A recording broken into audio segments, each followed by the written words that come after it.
Für viele dürfte mittlerweile das iPhone die Kamera sein, die man am häufigsten benutzt und auch für Urlaubsfotos benutzt. Um diese iPhone-Kamera zu schlagen, muss man wirklich heutzutage zu einer großen Spiegelreflexkamera greifen mit richtig teurem Glas davor. Ansonsten macht das iPhone natürlich in den allermeisten Fällen deutlich bessere Bilder als diese normalen Digitalkameras. Dennoch gibt's halt immer mal wieder Bilder, die ausschauen wie dies hier, wo man sagen würde, das wäre jetzt vielleicht so ein Bild, was man löschen würde, weil da so ein paar Sachen nicht optimal sind. Und genau das hat mir vor kurzem auch ein Freund gesagt, dass er solche Bilder immer löscht. Da gibt es aber was Besseres, gerade wenn man so ein paar Schnappschüsse gemacht hat, die vom Bildaufbau vielleicht erstmal okay sind, aber von der Belichtung her passt es nicht so ganz. Und Apple hat intern eine Bildbearbeitung eingebaut, mit der man solche Fotos retten kann. Wie das Ganze funktioniert, zeige ich heute mal in diesem Video. Viel Spaß dabei und los geht's.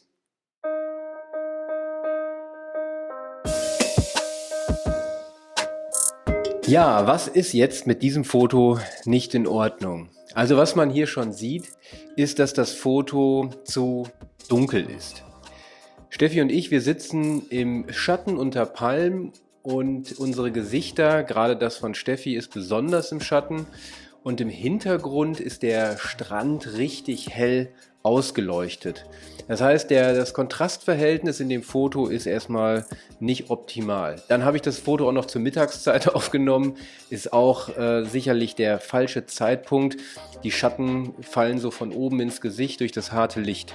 Ja, also eigentlich wäre das so ein Foto, wo man sagen würde, oh schade, eigentlich schön, aber ich würde es löschen. Und genau da kommt halt die Bildbearbeitung von Apple ins Spiel und das ist so ein bisschen auch ausprobieren. Das erste, was ich immer mache, ist hier unten auf diese 3 Kreise in der Mitte gehen und stelle das Ganze auf strahlend. In vielen Fällen wirkt das Bild dann dadurch schon mal auf den ersten Eindruck deutlich freundlicher. Wo aber viel mehr Möglichkeiten bestehen, sind hier in dem linken Drehregler. Da gibt es diese Autofunktion, die hält schon mal das ganze Bild ein bisschen auf und auch die Gesichter werden heller. Da kann man dann auch noch mal ein bisschen mit dem Regler hier spielen. Ich lasse das mal zum großen Teil erstmal weg und gehe einfach der Reihe nach hier durch. Gucken wir uns zuerst mal die Belichtung an. Und das ist immer so ein bisschen ausprobieren, je nachdem wie das Bild, so wird es natürlich viel zu dunkel. Also machen wir erstmal die Belichtung ein bisschen höher. So, jetzt kommt auf jeden Fall schon mal die Konturen und die Gesichter kommen deutlich besser raus. Steffis Gesicht erkennt man. Schauen wir uns mal die Brillanz an. Wenn ich es runterziehe, dann passiert da das Gegenteil, was ich will. Also ich möchte eigentlich mehr Brillanz in dem Bild haben. Und hier sieht man schon, wie deutlich mehr Details und das Gesicht von Steffi wird einfach sichtbar jetzt in dem Moment. Dafür wird der Hintergrund allerdings ein bisschen hell. Das heißt, der Strand verliert hier deutlich an Kontur und Detail. Das heißt, es wird eigentlich so eine fast gelbe Fläche. Gucken wir, was wir sonst noch machen können. Glanzlichter. Wenn ich die Glanzlichter hier ein bisschen runterregel, dann sieht man, dass dort auch wieder ein bisschen mehr Struktur in das Bild bekommt, gerade auch hier in den Sandflächen. Als nächstes die Schatten. Ich kann sie jetzt natürlich aufhellen und dann wird das Ganze auch nochmal heller. Gerade jetzt, wo wir beide hier im Schatten gesessen haben und das Gesicht von meiner Freundin halt komplett im Schatten war. Als nächstes der Kontrast. Wenn ich den Kontrast rausdrehe, wird das Bild sehr eigenartig, das macht wenig Sinn. Wenn ich mehr Kontrast gebe, wird es auch nicht besser. Das heißt, ich lasse den Kontrast mal so, wie er ist. Bei der Helligkeit könnte ich jetzt noch ein bisschen drehen. Helligkeit, ja, wenn ich die ein bisschen runternehme, sieht man auch, wie hinten im Sand schon mal wieder die einzelnen Wellen und Täler erscheinen. Ich habe allerdings jetzt gerade hier an meinem Kopf, hier oben so eine Fläche, Die ist besonders hell, die strahlt fast wie so ein Heiligenschein. Ist eigentlich nicht so richtig schön. Jetzt könnte ich nochmal hier bei der Sättigung reingehen. Da muss man ein bisschen aufpassen, ansonsten wird es doch viel zu knallig. Besser ist dann häufig an der Lebendigkeit ein bisschen zu regeln, weil die Lebendigkeit gerade so die Gesichtsfarbe und das Himmelblau verstärkt, auch das Grün noch ein bisschen aufsättigt. Aber auch da muss man aufpassen, ansonsten sieht das aus, als würde ich Lippenstift tragen. Also das wird auf jeden Fall ein bisschen zu viel. Ein bisschen was mache ich. An dem Tag war es warm und da geht es jetzt halt daran, sollen dort eher die kühleren Lichtfarben zum Vorschein gebracht werden oder die wärmeren.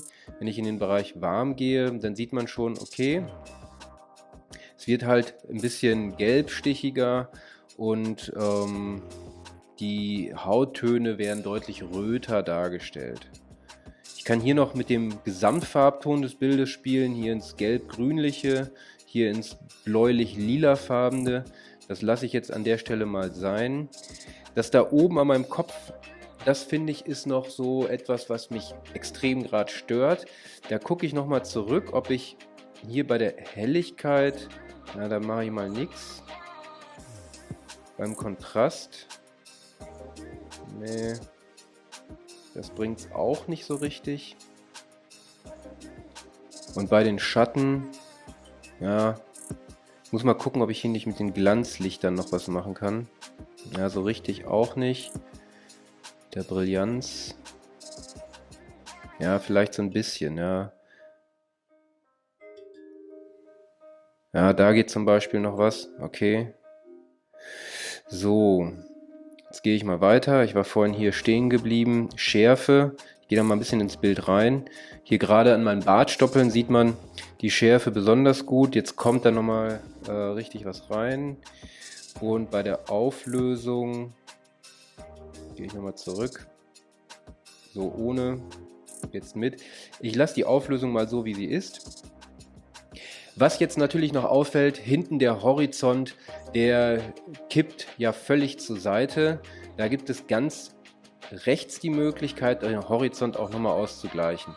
Natürlich wird dabei das Bild ein bisschen beschnitten, aber das macht auf jeden Fall Sinn. Und auch hier hinten im Hintergrund sind noch ein paar Leute, die will man ja gar nicht unbedingt immer haben. Da muss man dann mal schauen, was man wegschneiden kann. Hier in dem Fall kann ich es nicht wegschneiden, aber ich kann es noch ein bisschen mehr zur Mitte rücken. Und so hat man an der Stelle aus diesem Bild schon noch mal einiges rausgeholt und man könnte das auch so ausdrucken und sich an die Wand hängen. Wohingegen, wenn man das jetzt mal vergleicht mit dem davor, das ist natürlich ein Unterschied wie Tag und Nacht. Und das ist jetzt im ganz kurzen einfach mal dargestellt, was man mit der Bildbearbeitung bei Apple selber machen kann, bevor man die Fotos löscht. Einfach mal bearbeiten und bei manchen Fotos kommt was richtig Schönes bei raus und das sind dann tolle Erinnerungen für die Zukunft. Wenn dir das Video gefallen hat, hinterlass doch gerne mal einen Daumen nach oben, das würde mich sehr freuen. Und ansonsten hast du natürlich auch hier unten die Möglichkeit, ein Abo da abzuschließen. Das kostet gar nichts. Das würde mich ebenso freuen. Dann sehen wir uns nämlich demnächst häufiger. Ja, falls du noch Fragen hast zur Fotos-App von Apple und wie man damit Fotos bearbeiten kann, dann schreib es einfach hier in die Kommentare. Jede Frage wird beantwortet. Und wenn es jetzt bei dir noch in Urlaub geht, wünsche ich dir viel Spaß im Urlaub und wir sehen uns beim nächsten Mal. Tschüss.